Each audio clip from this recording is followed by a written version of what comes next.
Hey everybody, Questwise here, and in today's video we're going to be continuing our exploration of Vaesen.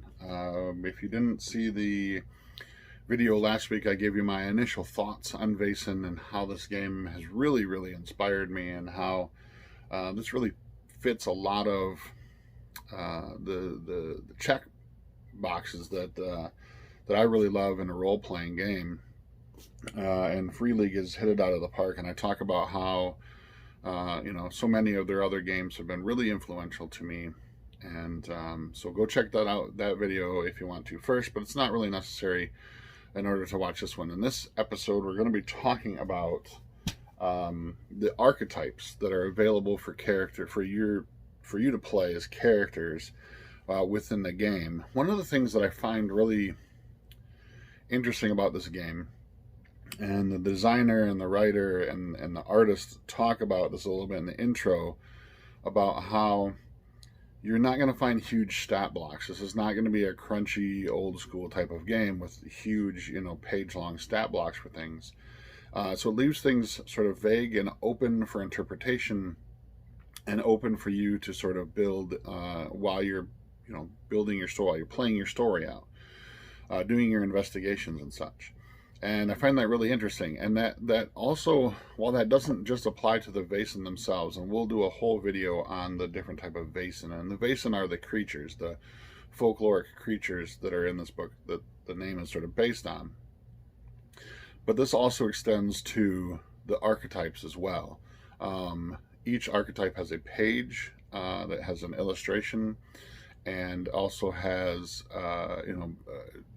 several small boxes of choices that you can choose in order to flesh out your character, but also leaves you a lot of room to create your own if you want to do that as well too, to fit sort of character feel and archetype that you want to play. So there are several different archetypes in this game, and they're all done in such a way that they're very open. You can do a lot of stuff with just each individual archetype, and I'll explain to you what I mean by that as I go through these. So the first one is the academic, okay? And the academic is just, it's the archetype, but it's sort of this sort of overarching kind of feel. So if you think of the academic, you could be a number of different things. An academic could be a scholar, it could be a teacher, it could be a librarian. You see there's a lot of variation in the type of character that you can build out of each archetype, depending on what sort of road you want to take. And each one of these, you'll see scholar pop up a lot in my list, because this game is really based on investigation. And so, there's a lot of sort of, you want your characters to be, some of the characters are aimed at being more combat oriented and more sort of physical type characters, but a lot of them are meant to be sort of more intellectual type characters. The next one is doctor. So you can think of something like a surgeon or a medic or a scientist. There's the hunter, which is going to be a little bit more of a physical character. I think the doctor is a little bit of both. The hunter could be a scout, a ranger, a monster hunter. An occultist, again, scholar. You want to gain knowledge about folklore and the occult. Could be a witch. The officer is definitely more of a physical character. Think of him as a soldier, a tactician, or even a politician. You can almost take the twist on the officer as being more of a political officer than just a military officer as well too. So I think that would be kind of a cool, and these are all things that I've just come up with from reading through the book. So the archetype just gives you the archetype and then a bunch of different choices that you can choose, but from reading through a lot of them, these are kind of the ones that I came up with the ideas. There's a priest character. Priest is really interesting because there's no real religion in this book.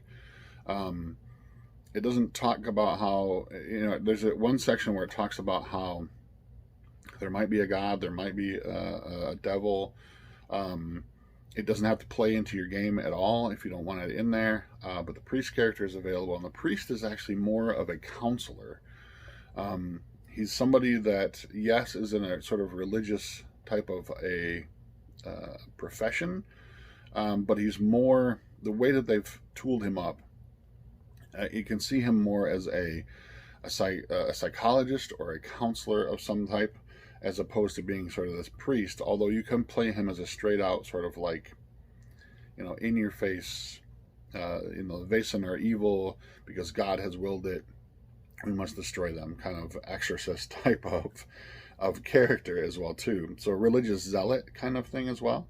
But he could also be a scholar, a counselor, a psychologist. He has those abilities as well too.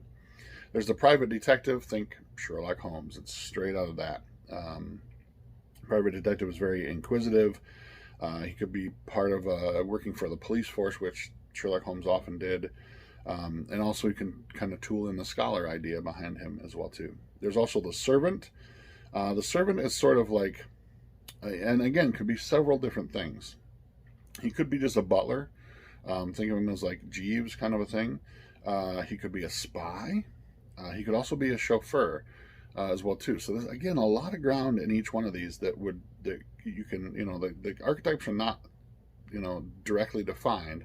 There's a lot of gray area for you to play with there as well too. Vagabond is interesting. Vagabond is sort of your everyman. He's kind of your everything. He's described as being a hobo. He's a loner, a wanderer, somebody who just kind of shows up. The illustration they have for him is a child. You can have an orphaned kid kind of thing if you wanted to play it that way. And the last one is writer. Writer's very interesting. They could be a scholar. They could be a fictionist. Think of somebody from that time period like Mark Twain. That's a fictionist who's writing fiction. They could be a reporter, but they also have this ability to interact with spirits and the Vaesen themselves by doing free writing, sort of medium type thing, which is kind of an interesting twist on the writer aspect as well too. So those are your archetypes. Those are the ones that are available. And like I said, there's a lot of gray area for you to play with in each one of those. And I find that really, really enticing. I like the fact that even though you're limited to this many number of archetypes, there's so much that, you could do two academics in the same party and they would be, vastly different from each other as well too. Next, I want to talk a little bit about the Vaesen, and not the Vaesen themselves, but because we'll do a whole video on just the Vaesen themselves, but there's a section in the back, and again, very gray, very vague, but it made me feel like I had a lot of freedom to do stuff, but with enough crunch to it that I didn't feel like I got lost, like what do I do now kind of thing. And that's creating your own Vaesen. And that's exciting to me because the ones that they show you in the book, and I'm sure that there will be more later, and in fact we'll go over, there's an adventure book that came with a Kickstarter as well too, that we'll go over because they add some new Vaesen in some of those as well. But creating your own is very enticing to me because I love folklore. I love that type of stuff. I like those tales. And while this one is based in Sweden and, a majority of them are sort of Swedish-based Vaesen, what I find really interesting is doing, and they give you some examples of different, parts of the world and the Vaesen and folklore that pops up from those parts of the world. But that gives you a lot of freedom to create new things, right? And you can play in other places besides Sweden if you want to.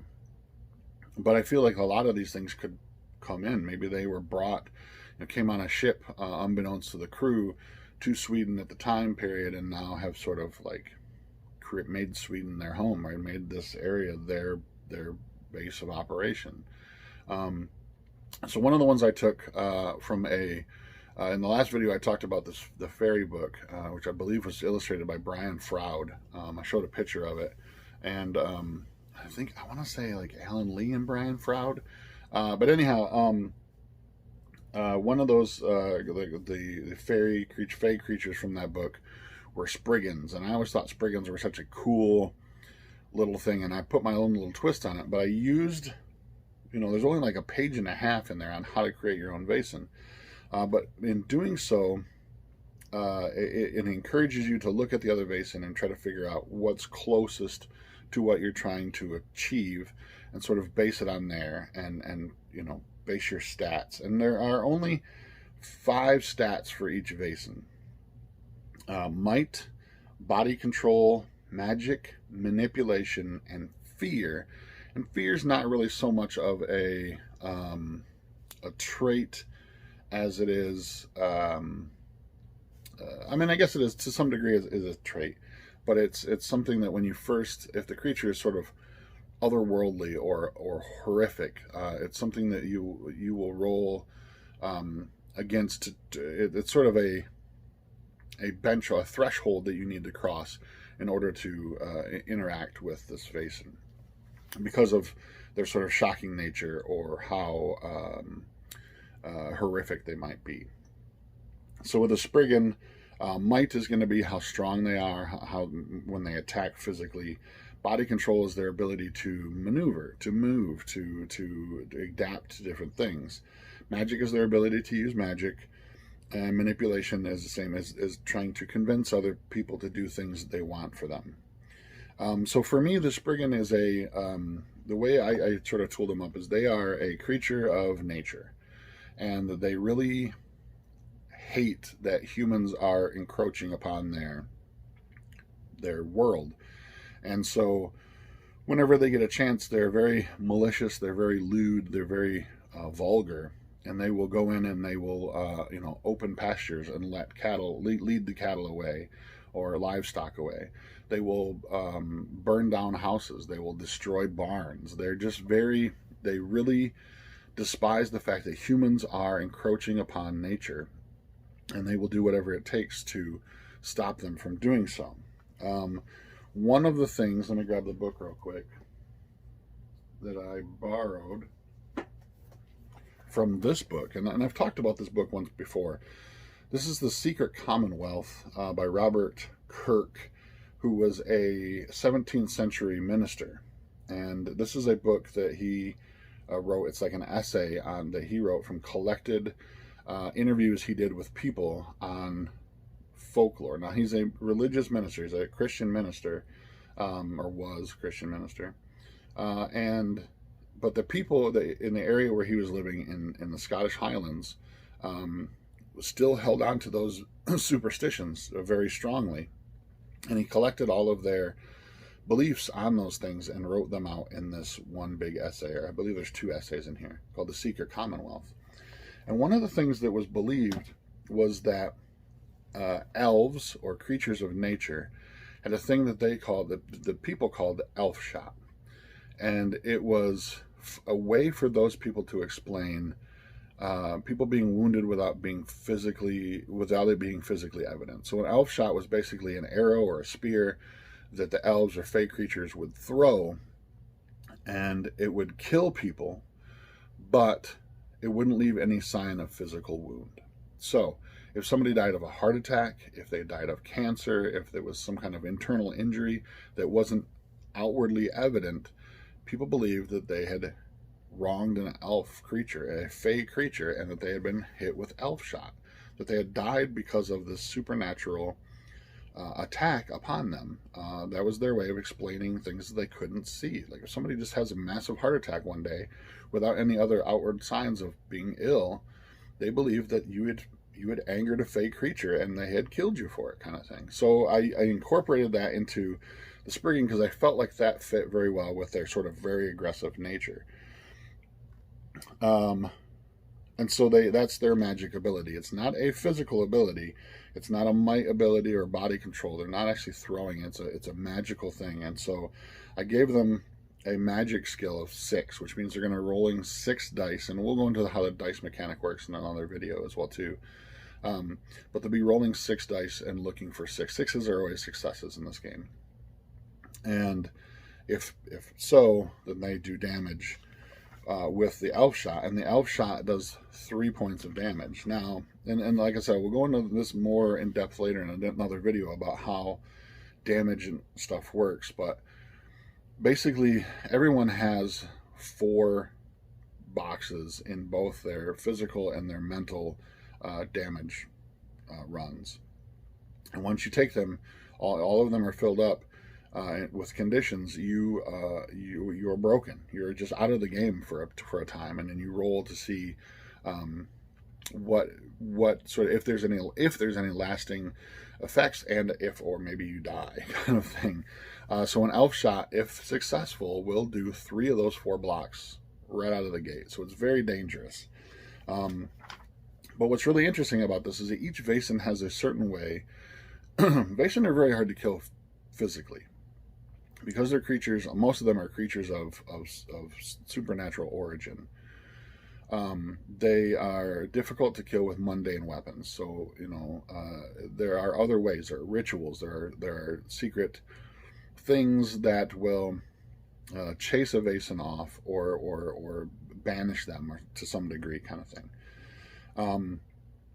For them, it's, and this is actually straight from Folklore, from reading up on Spriggans. To chase them off, one of the things that really drives them crazy is if you wear your clothes inside out. Kind of campy, kind of goofy, but it's interesting. It feeds into that superstition, into that folklore. People like carrying magic, you know, like lucky rabbit's feet, that kind of an idea, right? So they believe that if you wore your clothes inside out, it would ward off the Spriggans in the area. They would leave. It just drove them crazy. They couldn't handle the fact that you know, the clothes are inside out. Or maybe by turning the clothes inside out, they couldn't see you. So they might still attack your barn, but they would not be able to use elf shot against you because of those kinds of things.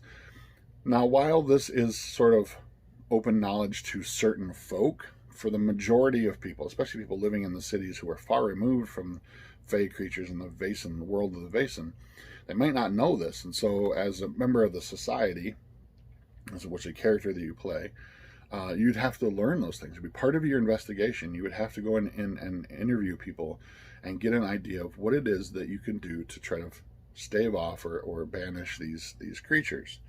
One of the other magic abilities of a Spriggan is that because they are creatures of nature, they're very at home there, and they know the natural environment.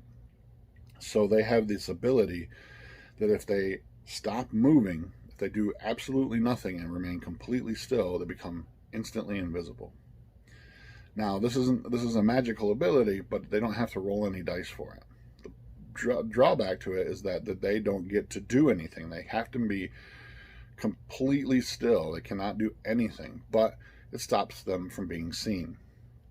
So this is a creature that's, to me, was always really interesting, and I added a little bit of my own twist to that.